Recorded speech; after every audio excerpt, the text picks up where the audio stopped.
What's up, everybody? We are here at JR Sports Bar and Grill, and I need to grab the mic. I literally was gonna say. So, we are here at JR's, and we'll be starting here soon for TV.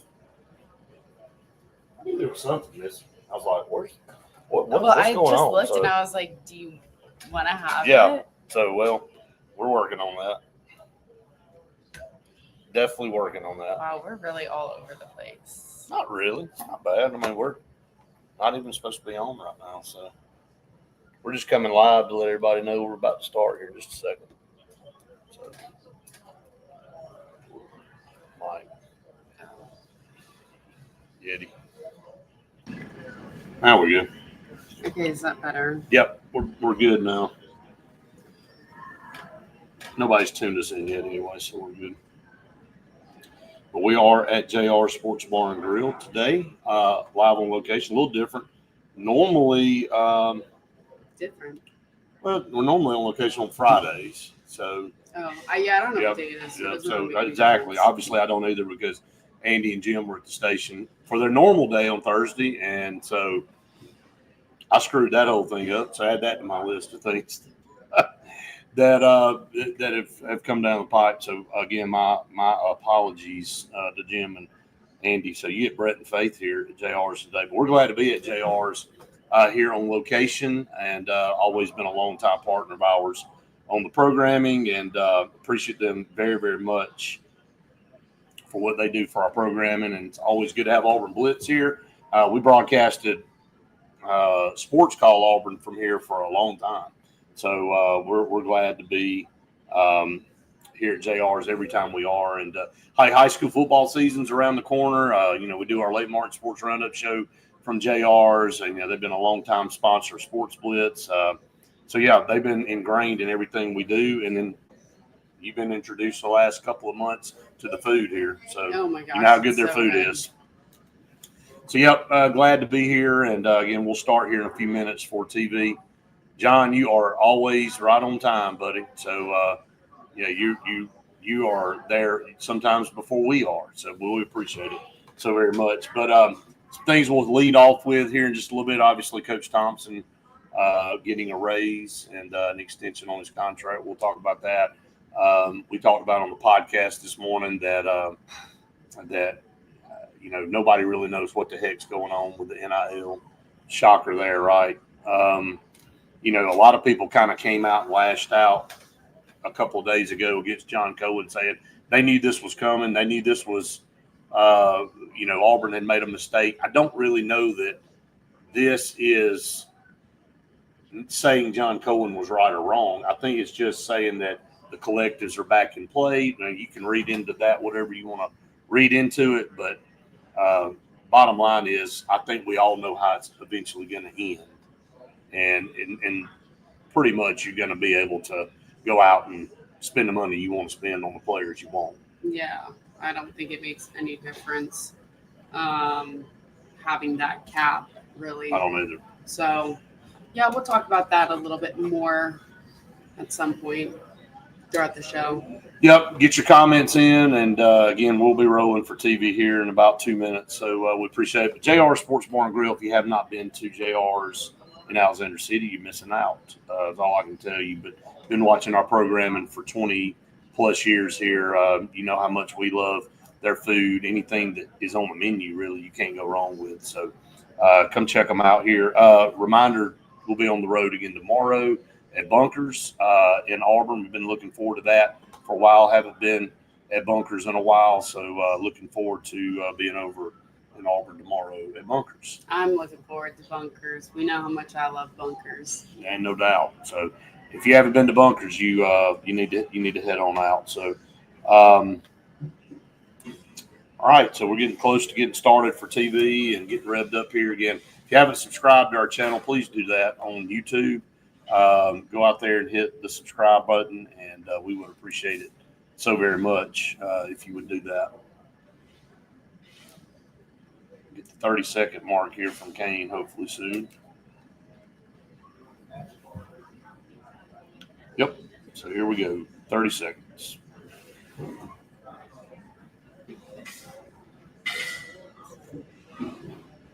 Football practice starts next week.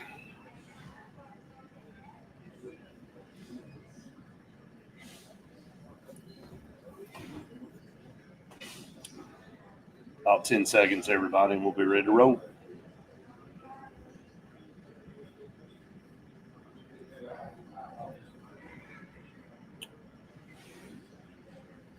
What's up, everybody? Welcome into the Auburn Blitz here on this Thursday. Brett and Faith here live at JR's Sports Bar and Grill. And again, we are very glad that you have joined us out there, wherever it is and whenever it is that you tune us in here at JR's here today and on our summer tour location. We've been on the road a lot of places. So I send a big apology to our good friends Andy and Jim because I screwed that up. They show up at the station and they're like, "Hey, well, we're not doing the show today." I'm like, I forgot to tell you we moved JR's to Thursday, so that's on me. I owe them. I don't know what I owe them.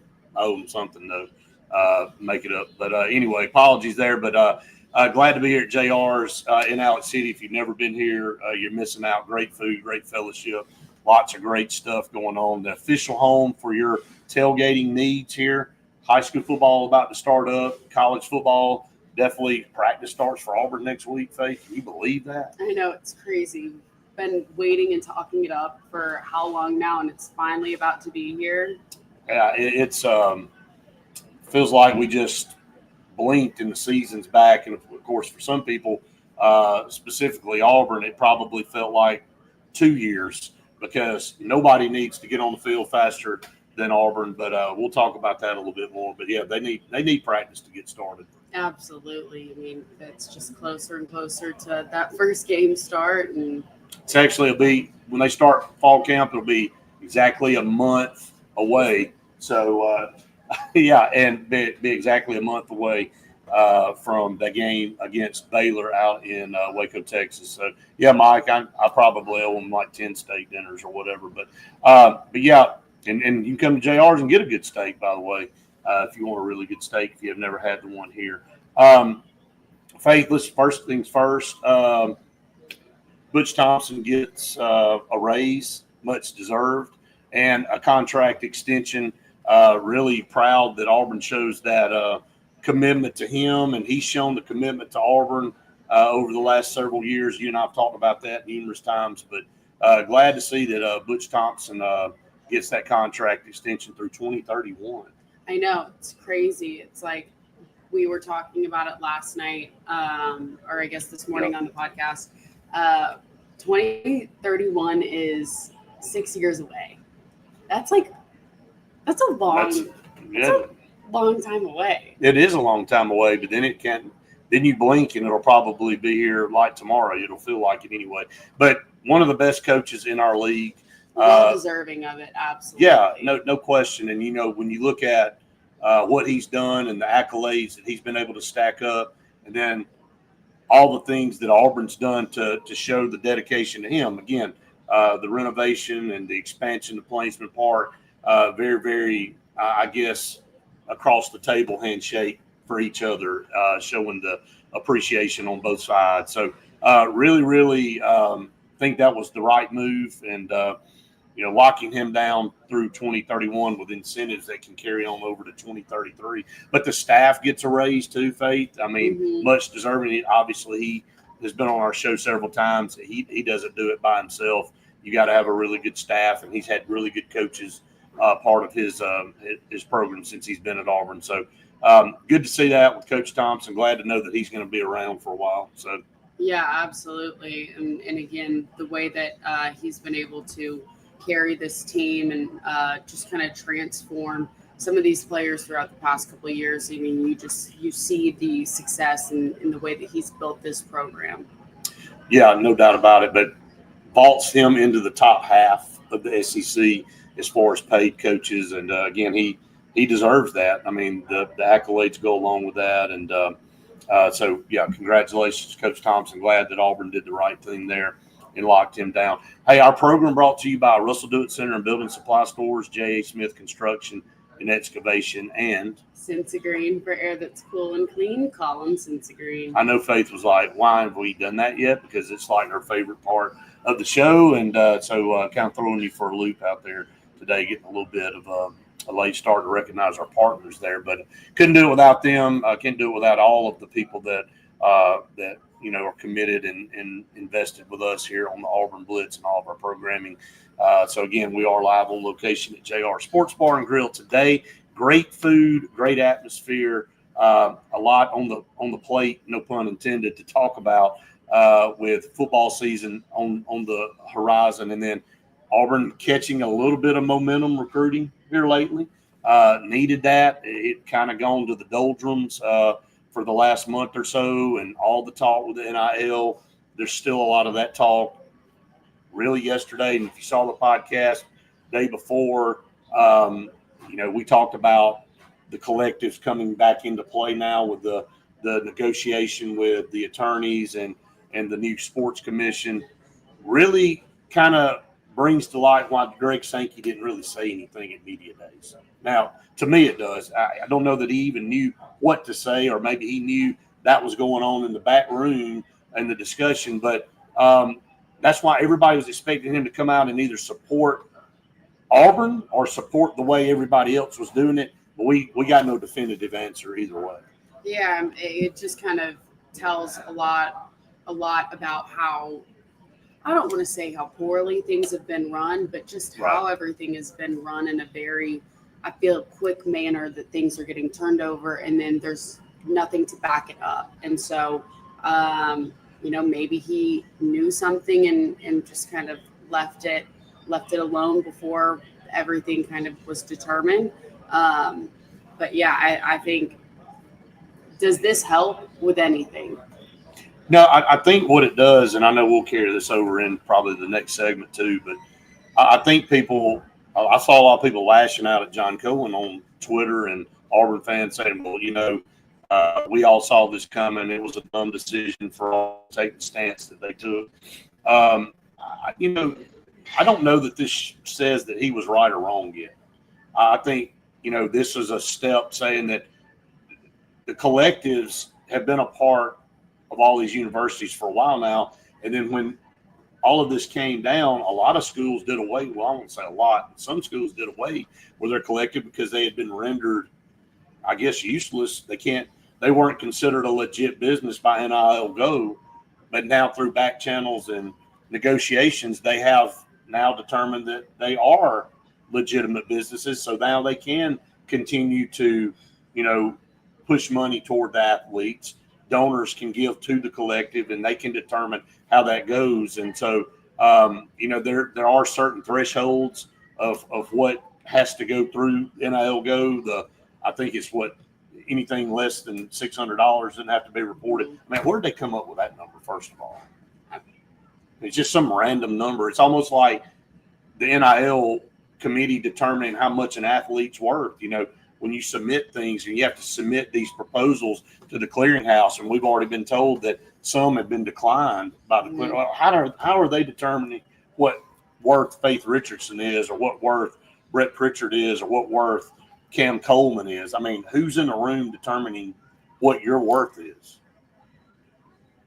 I don't have an answer for you. I don't understand how you can. Is it coaches? It's not coaches. It's some committee. I don't know who the heck it is. I'm saying, are they former coaches? Are they the one? I mean, I don't know.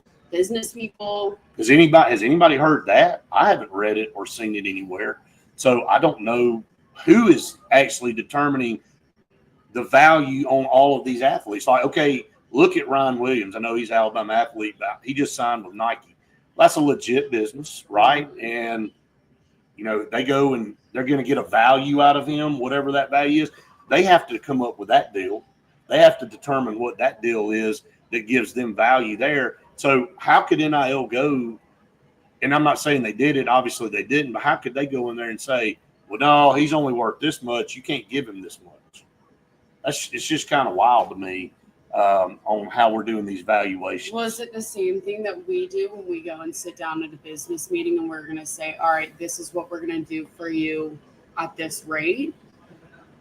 What it would be like is that you and I go to a business meeting and make a we come to an agreement, we send the agreement through NIL Go, and they go, no, that ain't going to work. You're sending it through a third party to determine the value of that contract or that agreement. I don't understand that. I don't get that part of it.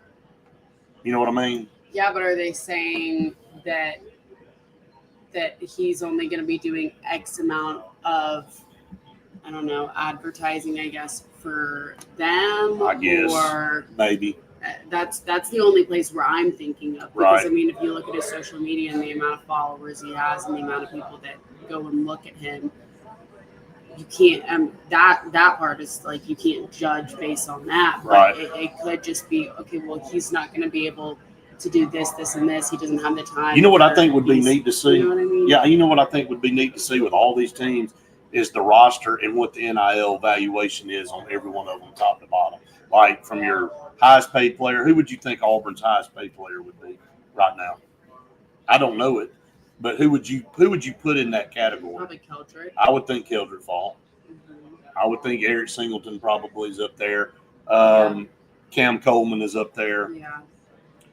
Xavier Chaplin's up there. But I mean, what's their value, NIL value to Auburn and all of these schools out here? You know, all of the top players. I'd like to see what Dion was saying with the salary of how in the NFL position salary or whatnot is, you've got the highest that you can make in that salary, and then right. you've got the lowest. And I think that's kind of what you're alluding to. Right. Correct me if I'm wrong. No, that's what I'm saying. I mean, I think is that what college is now going to turn into with all of this? I think they're already headed that way, to be honest with you. I mean, just to be frank about it. But anyway, we're just getting started here at JR Sports Bar and Grill. We'd love to hear from you if you got a comment or a question about any of this stuff.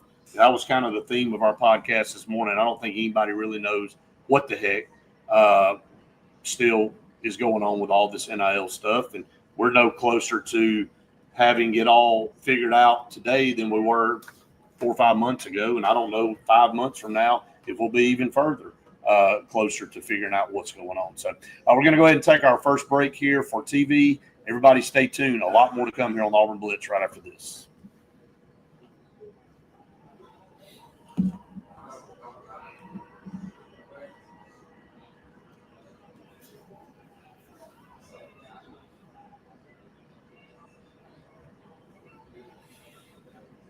All right, so Auburn actually will start practice on the 29th. Fall camp will start then, and we'll be a month away from the season starting with Baylor.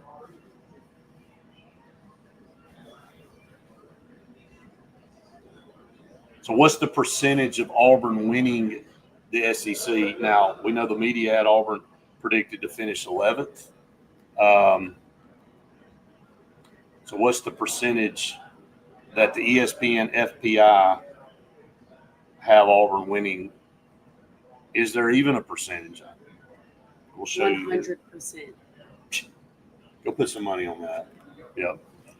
Yeah, not in today's. Didn't get your take on what some of these coaches are saying about the SEC. Randy and I talked about that yesterday. I just thought it was kind of interesting that Auburn's getting, or the SEC's taking shots from conferences like the ACC and some others, saying that the schedule's not as tough as. Oh my gosh, I was actually. I mean, just give me a break. Seriously. Who was it? What coach? Well, Kirk Cignetti from Big Ten, Indiana, who it was absolutely Indiana. Tries to get out of every game that's tough. And then. Yeah.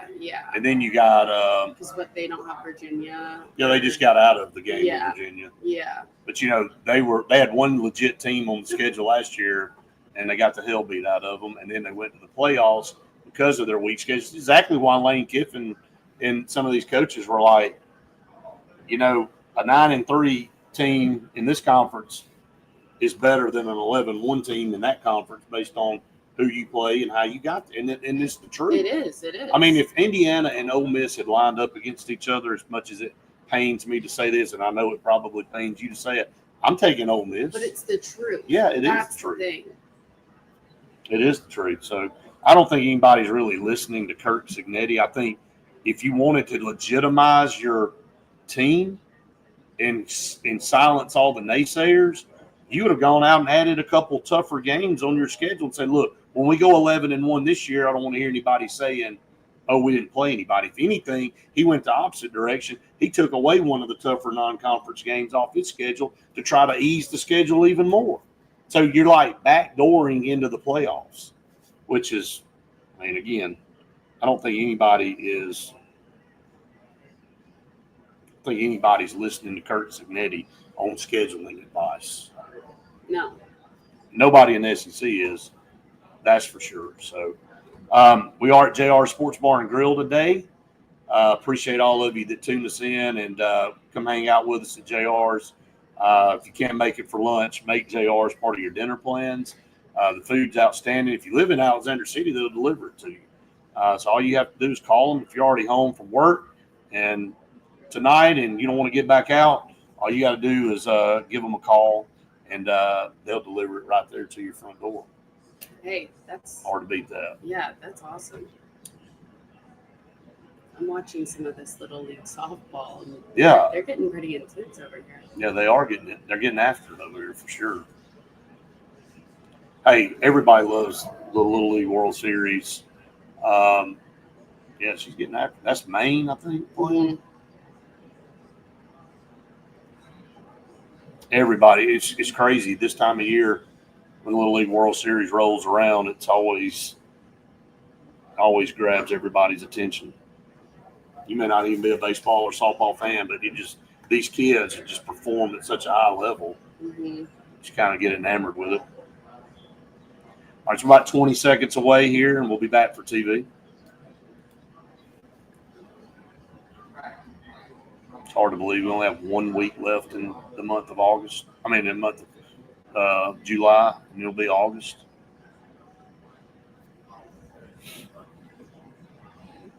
Welcome back, everyone, to the Auburn Blitz here on location at JR Sports Bar and Grill in downtown Alexander City. We're glad that you've joined us. If you haven't subscribed to our YouTube channel, please go out there and do that. We would appreciate it very much. And, again, thanks to our partners, Russell Do-It Center and Building Supply Stores, J. Smith Construction and Excavation, and Cincy Green for air that's cool and clean. Call on Cincy Green. Really appreciate them very, very much, all being great partners of ours here on the program.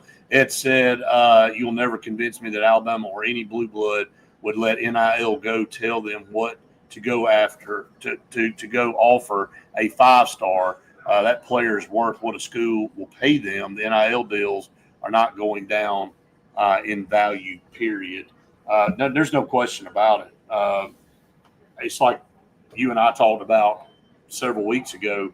If they were to come in and say, all right, this is a hard cap, there's going to be penalties. John Cohen alluded to that. You think if a guy's already committed to Alabama or Georgia or Tennessee, they're going to say, oh, well, I'm sorry. We offered you this. We can't pay you now. So you're free to go somewhere else if you don't want to take the deal that we can give you. The answer to that's no. You're going to find a way to make it happen. So I think, Ed, you're spot on with your analysis there, and we've said it for several weeks now. I just think that the salary cap was a shot at trying to make some things even across the board. But we all know through all you're doing is entering the bag element back into the equation. Yeah. We tried to do this to eliminate the under table stuff, but when you put a salary cap on there and you limited what teams can, we just saw the NIL numbers come out for Texas A&M. It's $51.4 million. And I think 49 of it went to men's sports and 2-something went to women's, which that discrepancy is ridiculous. But the bottom line is a majority of that 51 million probably went to football. Yeah. So you're going to tell somebody they got a $20 million salary cap now that they've got to spread out across all sports? Forget about it. Go talk to somebody else that fell off the turnip truck yesterday. We didn't. I mean, and we all know that if you thought it was going to be adhered to, and again, my whole argument was the NCAA was rendered powerless. If you thought this new sports commission was going to come in and all of a sudden have all this authority to tell everybody what to do, I don't know what planet you've been on. Yeah. Why would you think that? Why would you think a brand new organization, when the NCAA has been established all these years, is going to all of a sudden have all this power to tell everybody what to do now? I feel like it's a circle that just keeps going. Everyone's just a little hamster in the hamster wheel of, well, what if we do this? Well, we have to go back and try to change it for this. It never stops. It doesn't stop ever, and there's no definitive answer. So, I mean, when we talk about this till we're all just sick of it, and you have to talk about it because things change, but it took 22 days to make an adjustment to pretty much say the collectives were back in play, and the collectives can now still do business as normal like they were doing. And again, I don't think that means John Cohen was wrong in his stance. But again, I do think we all know where this is going. And I think what people on the Auburn side, the fans and everybody that's been following this, is saying that all Auburn did was set themselves behind. And everybody else has kind of been doing business as usual. We've been recruiting. We've been out busting the roads, but we haven't been given any value or numbers to these players to say, okay, this is what we're going to do for you. We've been saying, yeah, we want you, but at this present time, we don't know what we can. We don't know what we can give you. So, and we heard that come from several players. Now, will Auburn change? You know, the word we're using now is pivot. Will Auburn pivot away from that? And starting August 1st, will you start seeing, you know, over the next 2 to 3 months, Auburn picking up a little steam in recruiting? I mean, you should be seeing it by today of Auburn picking up some steam because now August 1, it's just you can write stuff down. And you can see what the offer is, yeah. How does that have any, I don't know, honestly, impact of what's going on after you just now 2 days ago hear that I don't know. The collectives are that third party that doesn't count towards the salary. I don't think it means a hill of beans anymore, to be honest with you. Right. So should Auburn be, and they might be, I don't know if they're going ahead and making things happen, but you would think that starting yesterday that things started hopefully picking up on that recruiting side. You would think, we don't know. But we got a couple of potentials, I think, that we've talked about already on some podcasts the last couple of days that to watch. One being Jace Matthews. I think it's either August 8th or 9th. I can't remember exactly. Is going to be committing, and a lot of people feel like it's a 2-horse race between Auburn and Texas A&M. And he's from Mississippi, and he's got a good relationship with Deuce. Mm-hmm. He's the number 2 receiver in the country, according to Rivals. You know, we love Sadarian Morgan here from Alexander City. He's committed to Alabama. I mean, the recruitment's still open. He's made that very clear. But if you get Jace Matthews, you know, he's another top-ranked player in that position group. Then you pick up possibly Braylon Womack on August 21st when he set his commitment date. And I think a lot of people feel like that's between Ohio State and Auburn. You know, there's been a lot of this. It's been between somebody and Auburn hasn't been winning any of those. It's been Auburn and Florida State, you know, Auburn and whoever, and Auburn seems to be finishing second a lot. Auburn, South Carolina. Will we see a change in that over the next month or two with some of these commitment dates coming up? Have they been waiting to spend some of this money on some of these guys? Did they know that they were going to commit later on, and they kind of wanted to figure out what everything was going to get settled into, and then, all right, this is now we want to go after these couple of guys and really make something happen? I don't know. All right, we're gonna continue to take your comments here. And what's the percentage Auburn is predicted from the ESPN FPI to finish at the top of the conference. We'll tell you that and a lot more when we come back. Stay tuned. A lot more to come here on Auburn Blitz, here live on location at JR's right after this. I need to stand up. Stand up.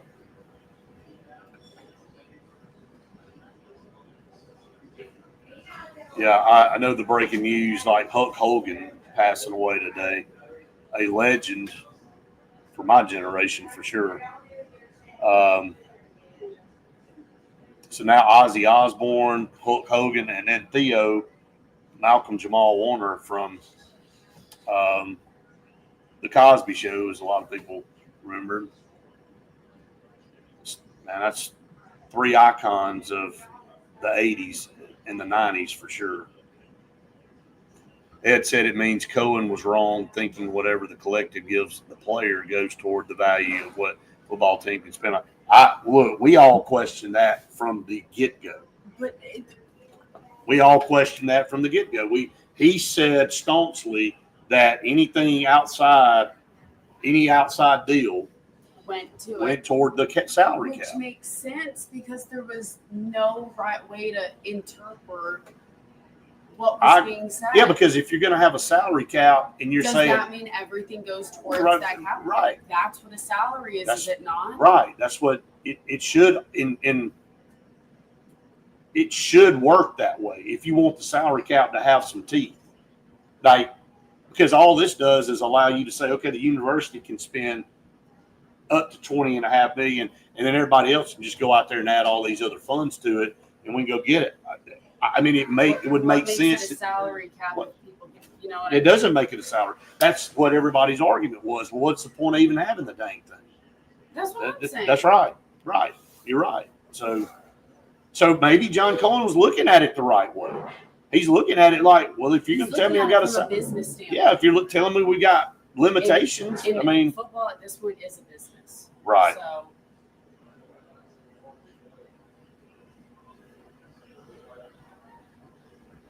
Definitely football is a multi-billion-dollar business.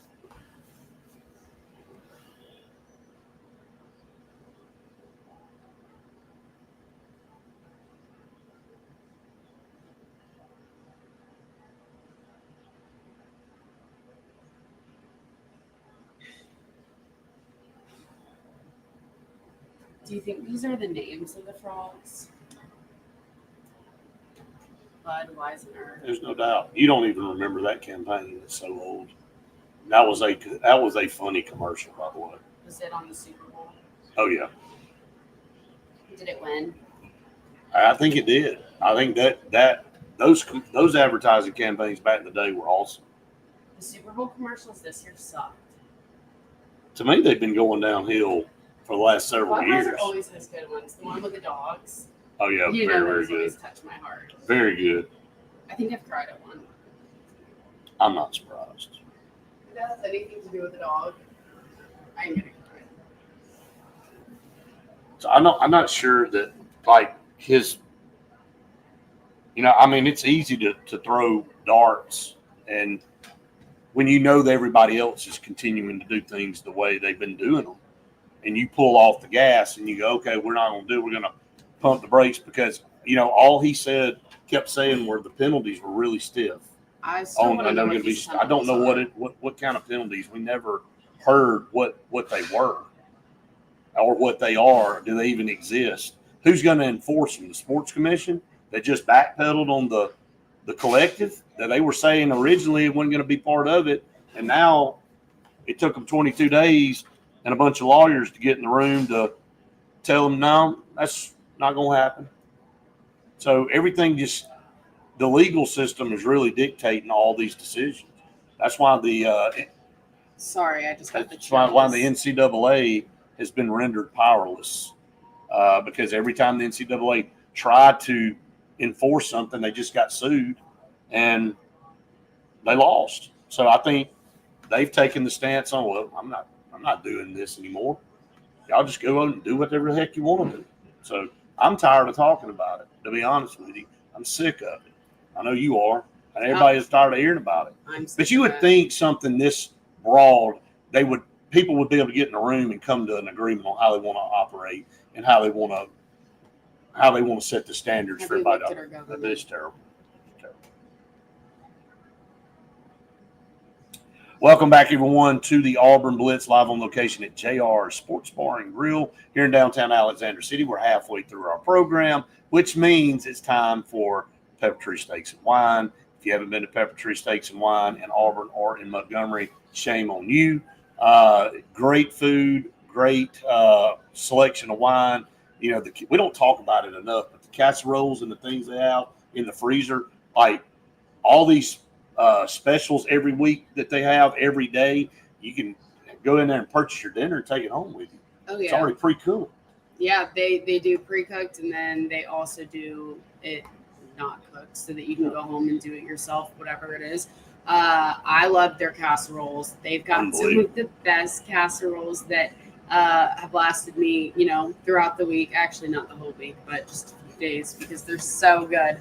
But yeah, looking forward to going back there next week. Yeah, we'll be on the road at Pepper Tree next week. So we just, again, all over the place. We appreciate it. We appreciate all of the partners that we have here wanting us to be at their place and be on location. And again, our program brought to you by Russell Dewitt Center and Building Supply Stores, J. Smith Construction and Excavation, and Cincy Green for air that's cool and clean. Call them Cincy Green. And we need a lot of cool air this time of year. And if your air goes out in your house, a la Jason Caldwell a few weeks ago, he picked the phone up and called Cincy Green. They came out and took care of him. So they will do the same for you if you need some air conditioning service. All right. ESPN, FPI, the Football Predictor Index.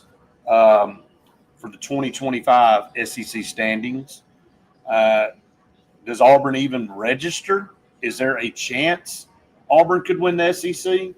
I want to tell everybody and remind them what happened from 2012 to 2013.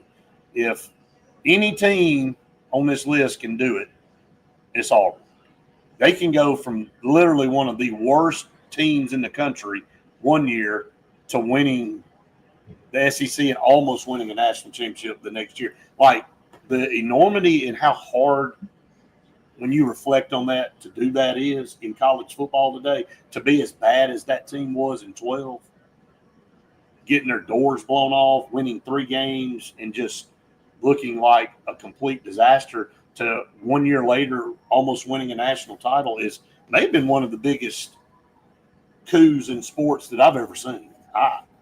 Because going into that 2013 season, Gus Malzahn coming back, yeah, you had a new coach, but everybody was like, man, this team sucks. Like, they'd be lucky to win 6 games. And you look at last year and you're thinking, well, does Auburn have a chance to even be in the conversation of winning an SEC? I'm going to say yes, because who the heck knows what Auburn's going to put on the field from one year to the next. Do you agree with that? I love the positivity. No, but I love the positivity. Just trying to set it up for what we're about to read off here. Obviously, starting at the bottom, Mississippi State and Vanderbilt have a 0% chance to win the SEC. Hey, and that right there, that's good. That they have not even point. But then we saw yesterday the ceiling for Vanderbilt was a 9 wins.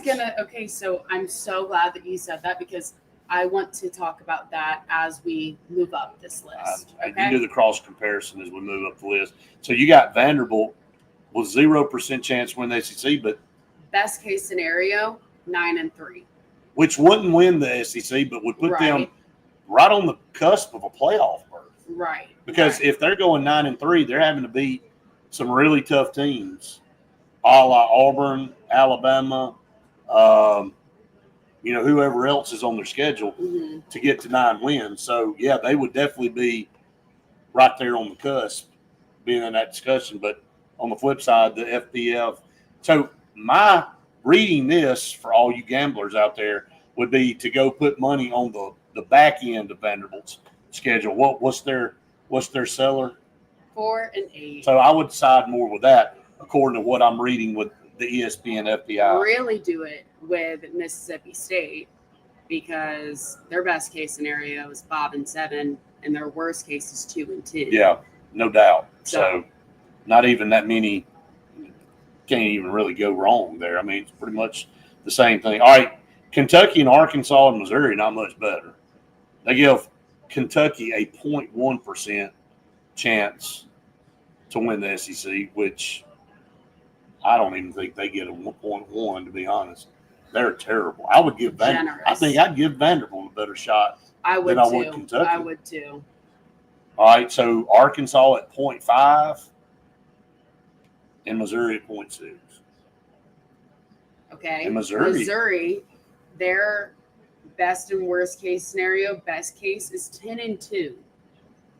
I mean, they got a 0.6 chance. 10-2 would put them almost in a conversation of winning the league. That they at least, I think, They would have maybe competing. maybe a chance to go play for it in Atlanta.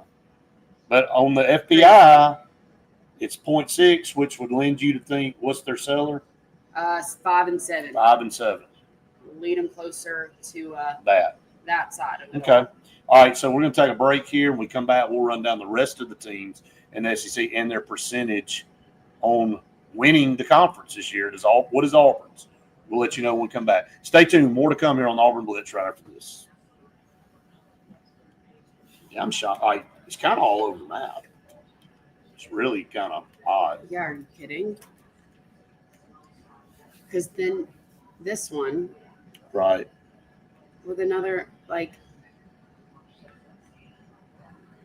even here, They're way off. still, like, what?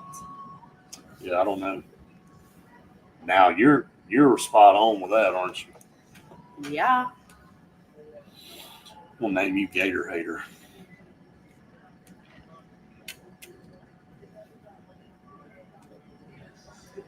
What's y'all's percentage? What do you think it is? If you haven't seen it, what do you think legitimately Auburn's percentage to win the SEC is? Do you think they have a chance to win it? Should they even register?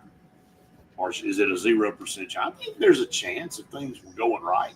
For Auburn to win? I mean, if Auburn somehow were to go 10-2, they'd be right there in the discussion. It would be down to tiebreaker to get to the SEC championship game, or the two above them would just have to have an outright better record. But if there's like 2 or 3 teams stacked up there at 10-2, then you'd have to go to whatever the tiebreaker situation is. So yeah, I think that percentage is. So what? I saw something. Was it the ChatGPT of like who they predict we win and lose against? And it's like we lose against Georgia, and then we play Georgia in the SEC championship, and then we lose against Georgia That's in right. the SEC. That's right. I- But you beat Alabama, so. But losing to Georgia twice, Mark says 100%. That we're winning the SEC. Yes, right. I like his positivity. Again, why not be positive right now? Everybody's 0-0. I'm just trying to make it to Baylor. Yeah, we all are. So, so much. I mean, we're so waiting on that game, the Baylor game, and When it comes, we're hoping that we'll have an idea of the direction that we're going to go. But, we can also put a lot of emphasis into a game, and it don't really play out over the season. I mean, now, of course, you want to win the game, but just because you go win the game doesn't mean that's going to vault you to 9 or 10 wins. And on the flip side, if you lose it, doesn't mean you're going to suck it up. Now, again, you would probably side more if you lose the game to it being tougher to winning 8 or 9 games, most definitely, because to get to 8 or 9 wins, I have Auburn having to win that Baylor game. But doesn't mean that things can't change throughout the year and all that kind of stuff. We've seen it happen. So it's just all a bunch of talk until we get on the field. Auburn a 1.5 point favorite over Baylor right now. Does that number change as we get closer? I saw something the other day, Sawyer Robertson, the quarterback for Baylor, like they're talking like he's going to be the next Cam Ward this year. That's perfect. Of course. Yeah, we're gonna roll right into town with I'm gonna the be guy that's taking gonna be my up for heart Heisman. medication. Do what I'm gonna be taking my heart medication before the game? Yeah, Auburn gives me like palpitations. I think all Auburn fans get that antsiness, right? I've already said there's no more Lowell girls than an Auburn woman. We had a coach tell us that I know. on the road the other day, and he's right. He's right.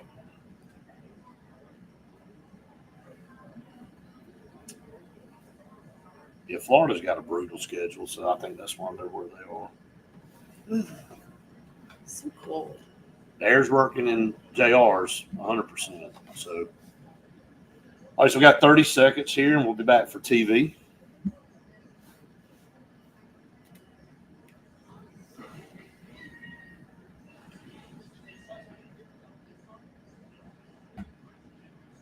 Here on a Thursday, we'll be at Bunkers tomorrow.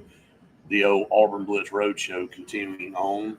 So, Always. rocking right along. Love Lucy.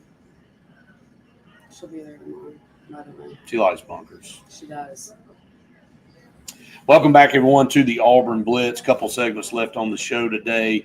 Brought to you by Russell Do-It Center and Building Supply Stores with 9 locations in Central Alabama for all your home building supply needs. Call on Russell Do-It Center. They will take care of you. J.A. Smith Construction and Excavation, handling commercial projects, handling residential projects. They specialize in site prep work. They'll come in and get everything ready to go.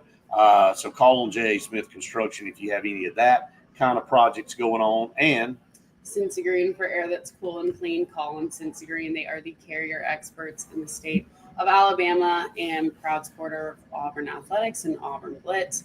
And they will save you thousands of dollars on the installation process of a carrier unit. wow, who doesn't want to save thousands of dollars?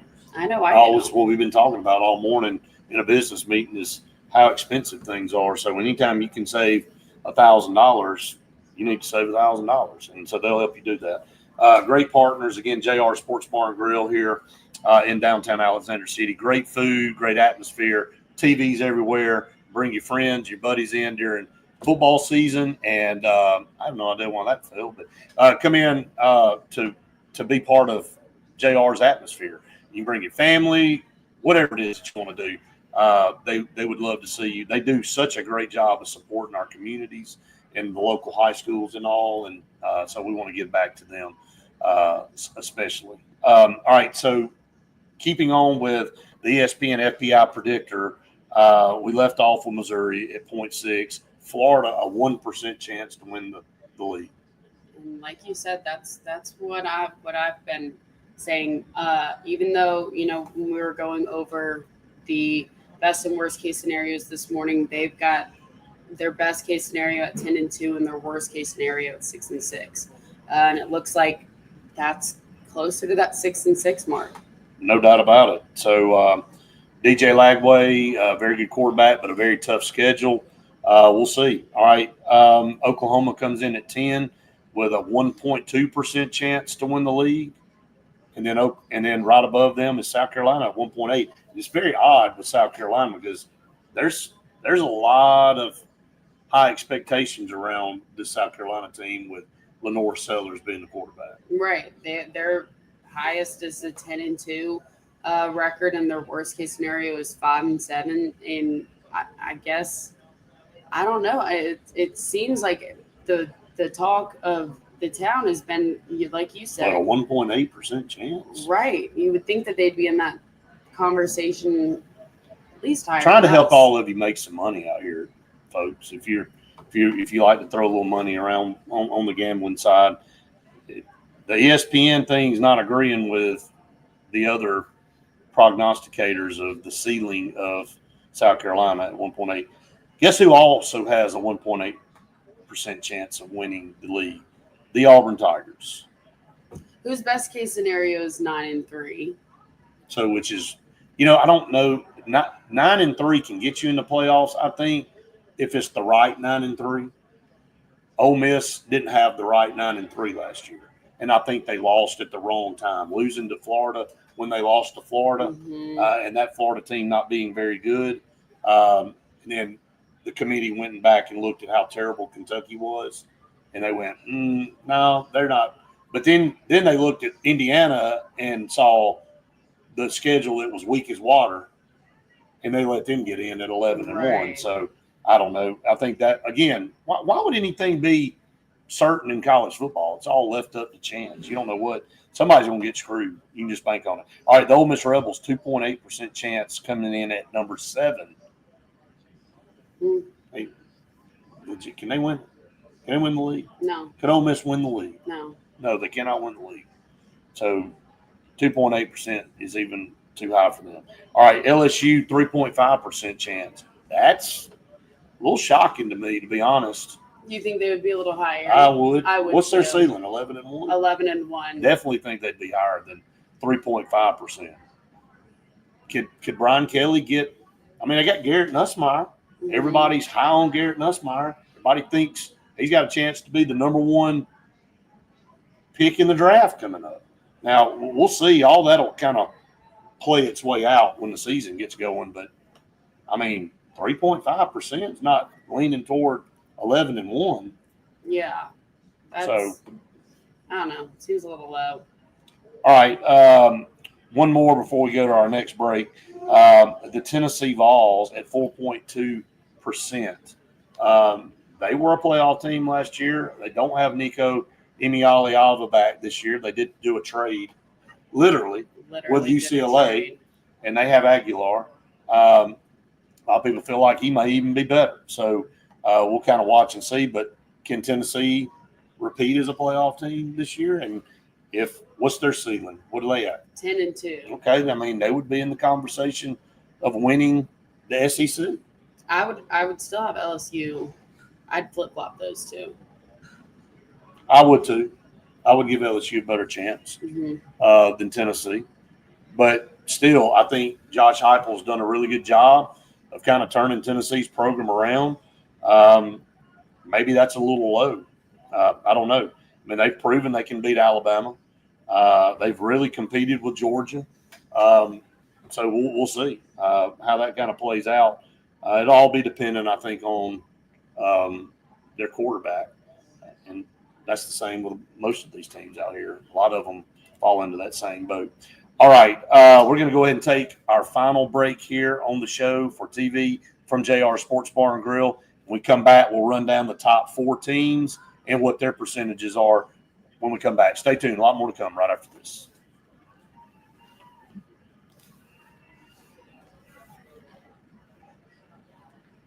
Getting your stretch breaks in. I know. Like, even this one is still just shocking. Yeah, Yeah, that's high, man. But I mean, they were literally right there knocking on the door. So that's saying that there's some really high expectations around that team.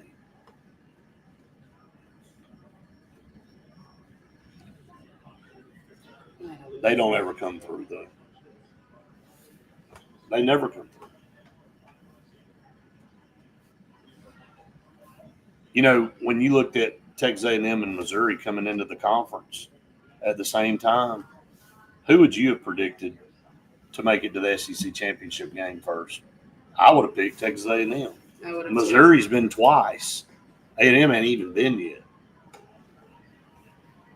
So, and to me, it's a little bit more difficult to make the championship game now with everybody just being grouped into one deal. There's not divisions anymore. There's no West and East. You know, you just had to win your division and make it.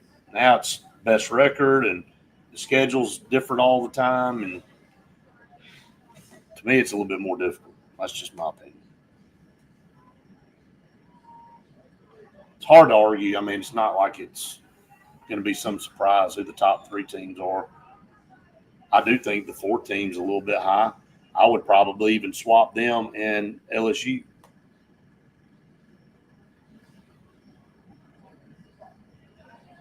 What time is Media Days over on Tuesday? I'd have to look. I think it's probably I think they do an afternoon session too. We'll just have to pull up the email. It should be on the email. I thought I forwarded it to you.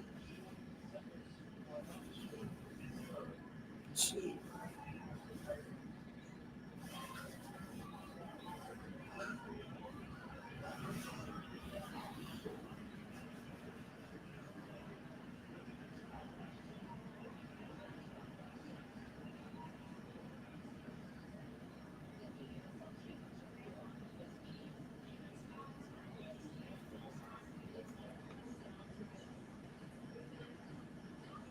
There it is. Oh, okay, that's okay. So what would like? No, Football practice? I had PT, Oh yeah. and so I was wondering. Yeah, wait. So what time is practice? I don't know what time they're gonna start. I don't think they've released a time yet. I wonder if they'd start in the afternoon. Can you forward me that, I will. please?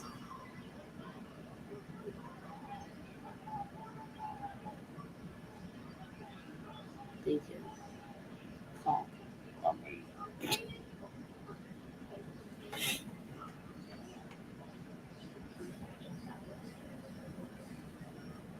we'll get on a call. Yeah.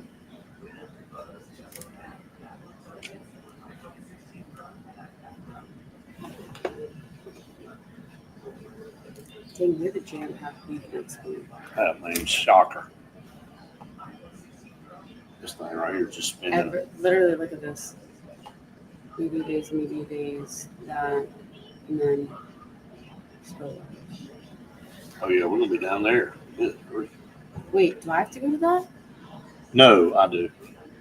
I just put that on there for me.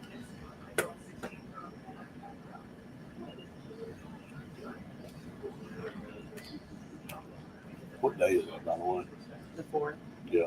Monday. Yeah, and that is just be that morning I'm out.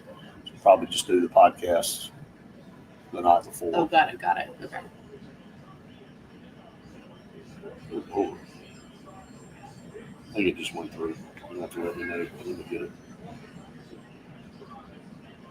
I think these files are so big. That's why it was taking a while. Like 30 seconds for TV, everybody. Be back. I'm sitting all day. I know it. Go run some laps. I will when I get home. The treadmill. No. Outside. Treadmills are really bad for your knees.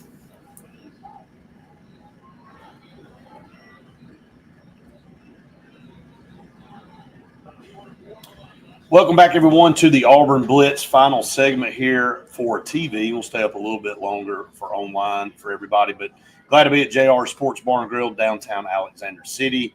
Great food, man. Cannot beat their chicken wings and their chicken fingers. Now, their burgers, their quesadillas, their salads, and they got a whole slew of appetizers, their fried dill pickles, their cheese balls, or everything is just phenomenal here. So come check them out, make them your official home for your tailgating needs during football season in this area. They'll hook you up, and then if you want to just come out and hang out on a Saturday and watch a lot of good football games, they'll have all of it going on the TVs. In the first week of college football, the first weekend, Auburn playing on Friday, and then because Saturday is such a full slate of unbelievable games, going to be a lot of fun. I can't remember, a weekend is jam-packed with many games that good in a long time. I mean, they normally load it with a few, but, man, there's some really superb games to kick off the season. Yeah, I'm looking forward to it, and it's just going to be Saturdays that it's a long day, but it's always exciting when it comes to that. It is, man. You just get a little bit of pep in your step, and that first fallish day. I was going to say that the first cool. Yeah, you walk out, day. It's clear, the blue sky, no clouds. The trees have a little bit of a crisp turn to them. Just kind of, you can already feel it, right? What's And then freezing in here, so yeah. That's not where I was going with it. Oh, well. And then we'll walk outside and get suffocated by humidity, so we'll come back to reality that we're in July in the South. All right, the ESPN FBI predictors on percentages chance to win the SEC. I'll do a real quick recap for everybody. Mississippi State, Vanderbilt at 0%, Kentucky at 0.1%, Arkansas at 0.5%, Missouri at 0.6%, Florida at 1%, Oklahoma at 1.2%, and South Carolina and Auburn at 1.8%. Then you go Ole Miss at number 7 with 2.8% chance, LSU with a 3.5% chance, Tennessee with a 4.2% chance. Now we're to the top 4. A little shocking on number 4 to me. Again, they haven't really ever followed through or come through with anything. You know, that game last year, and we're talking about Texas A&M, everybody. Auburn jumping out to a big lead, and then them coming back taking the lead, and then us winning overtime. Man, they were sitting there. If they'd have beat Auburn, man, that Texas A&M game was probably going to be for a chance to be. Of course, Texas ends up going on to play for an SEC championship last year. That game would have determined if Texas A&M would have had the chance to go for the first time ever. But Auburn knocked them off. It knocked them out of the picture. Yeah, it was definitely a intense game, but I'm just shocked that they're at 4. Their highest best case scenario is 10-2, and their lowest is 5-7. So that's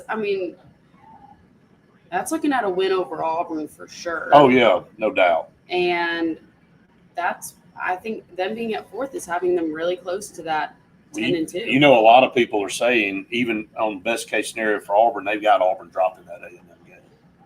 You know, they've got, if Auburn goes 9-3, most people are showing that the 3 losses would be Alabama, Georgia, and A&M. Mm-hmm.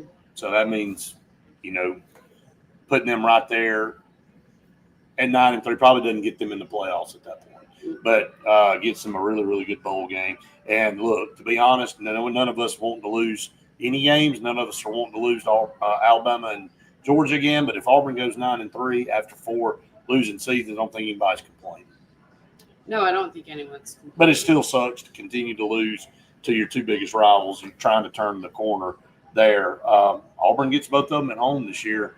It's the best chance, no doubt. All right, the Crimson Tide comes in at number 3, 17.2% chance. They did not go to the SEC championship game last year.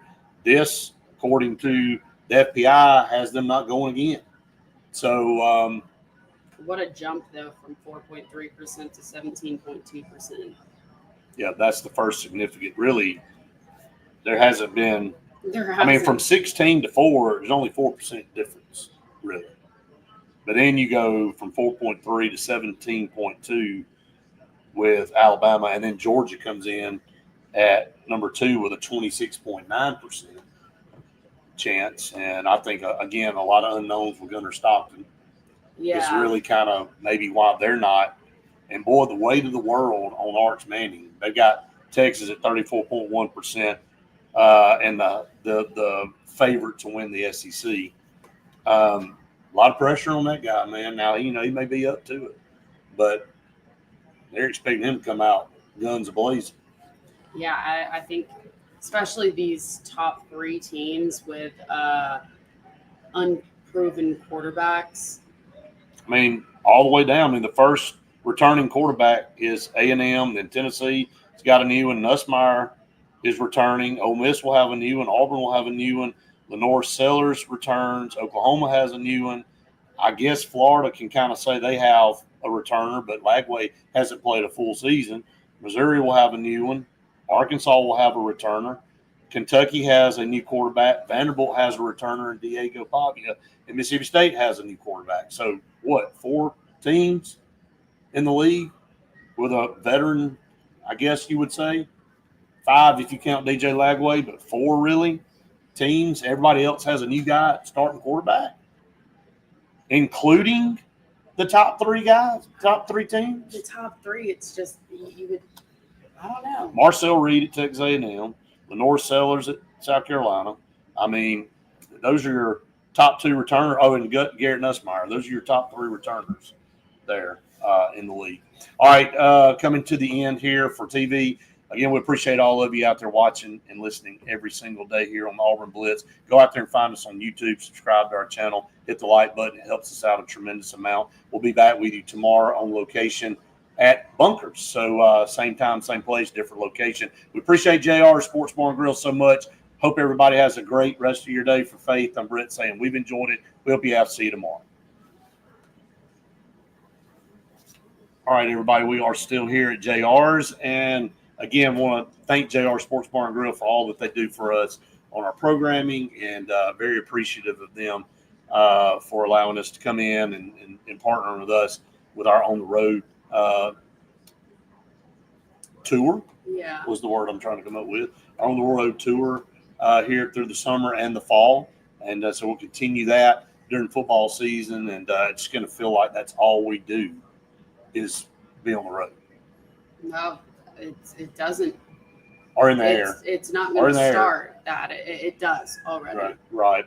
We hope to be, depending on what time practice starts for Auburn on July 29th, we have high school media days in East Alabama that day. But our plans are to try to be at football practice if the schedules permit, and be able to take in. And it won't be there long. Even if we are there, there's probably a very small window for media at practice, I would think, first day, and then they'll tell us to leave. But again, just excited that football season's starting, and we'll be talking about what we see at practice and what the reports are coming out of practice. And thank God, get away from some of this NIL talk that we've all been smothered with. Every podcast, every show, everything that I scroll by, it's all anybody's talking about because it's kind of dictating what is going on in the world of recruiting. So we do want to remind everybody that there's some guys that will be committing here in the next few weeks that Auburn has a really, really good shot at. And if Auburn were to garner their commitment, it's going to vault them up the recruiting rankings pretty substantially, I think.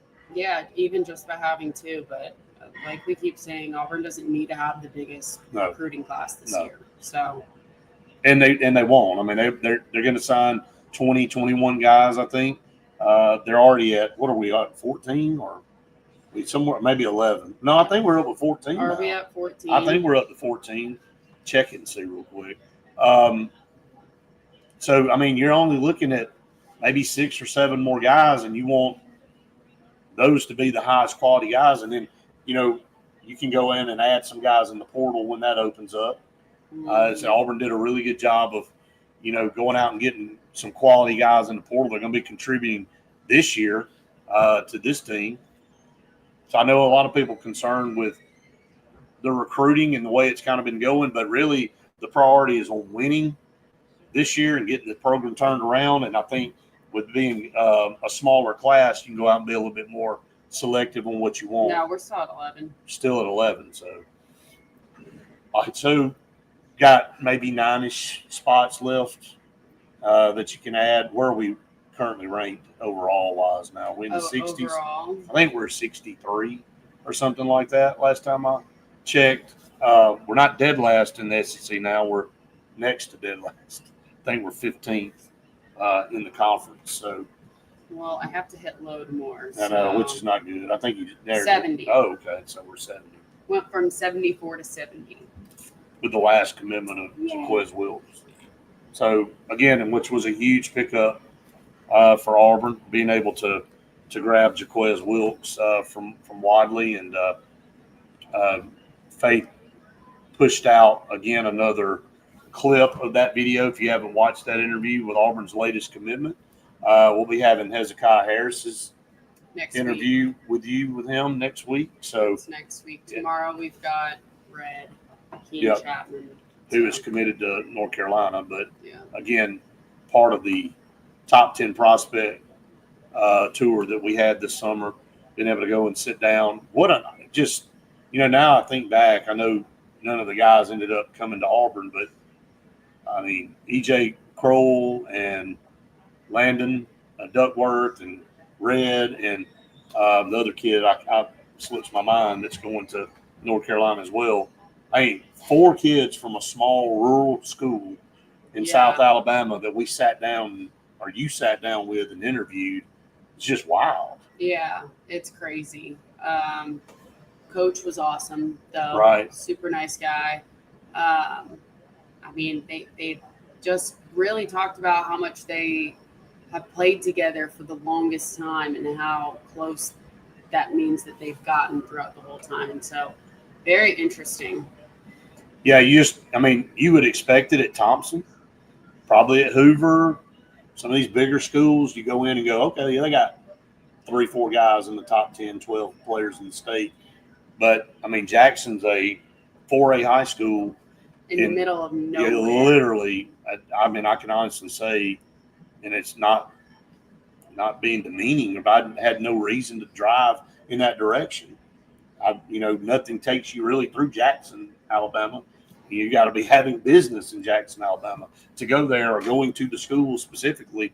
I tip my hat to the kids and that community for sticking together when you have such a big group of talent like that.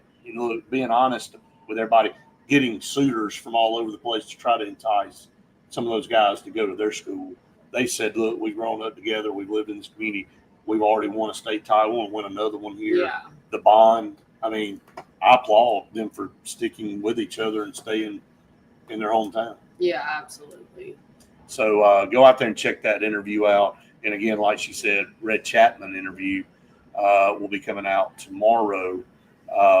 So very, very good interview. Really, really liked him. I really liked him. Good kid. He was such a good kid. Probably my favorite out of the guys Yeah. that you interviewed down there. Just real respectful and humble and just a big time wide receiver there for that team. And they opened up with Saraland again. I know I'm kind of talking about Jackson, but they opened up with Saraland again and just barely lost to them last year. It's the only loss they had, and they just steamrolled everybody else. Yep. So it's going to be interesting. But all right, so high school football around the corner. Again, we will be over in Opelika next week at Media Days. So we'll be getting all the information from the coaches and some of the players there. We'll be pushing out several clips of that over the next several weeks as we preview high school football. That'll be coming up. And, again, I think the 22nd is the first day of high school football, Yep. August 22nd. Yep. Good Lord. It's coming up quick. It'll be here before you know it. All right, guys, I'm going to wrap it up here from JR Sports Bar and Grill for the Auburn Blitz. Again, we appreciate all of you so much for making Auburn Blitz part of your daily intake, whether it's when we're live or you're watching it on, later on in the day on the recorded version. We appreciate all of you out there helping to spread the word. Jonathan, we always love to hear from you, Big War Eagle right there. Ed said, I'll be honest, if we can't sign some major early contributors, top 100 players, I say don't sign players just to be filling the spot. Yeah, I think you're right, Ed. I think Randy and I have talked about that. With the portal now, you don't have to feel like you're panicking because there's going to be some really good players that get in the portal, experienced players. Just choose to spend your money on them. Right. It's not the end of the world when you get to that point. So it's a good point there, Ed, and one that we'll be following definitely. Just don't fill spots. Don't waste your money. You got to be very selective how you do that. So, all right, Faye, tell everybody. I hope y'all have the best day ever. And a big old War Eagle out there to all of you. Have a great day, and we'll see you tomorrow.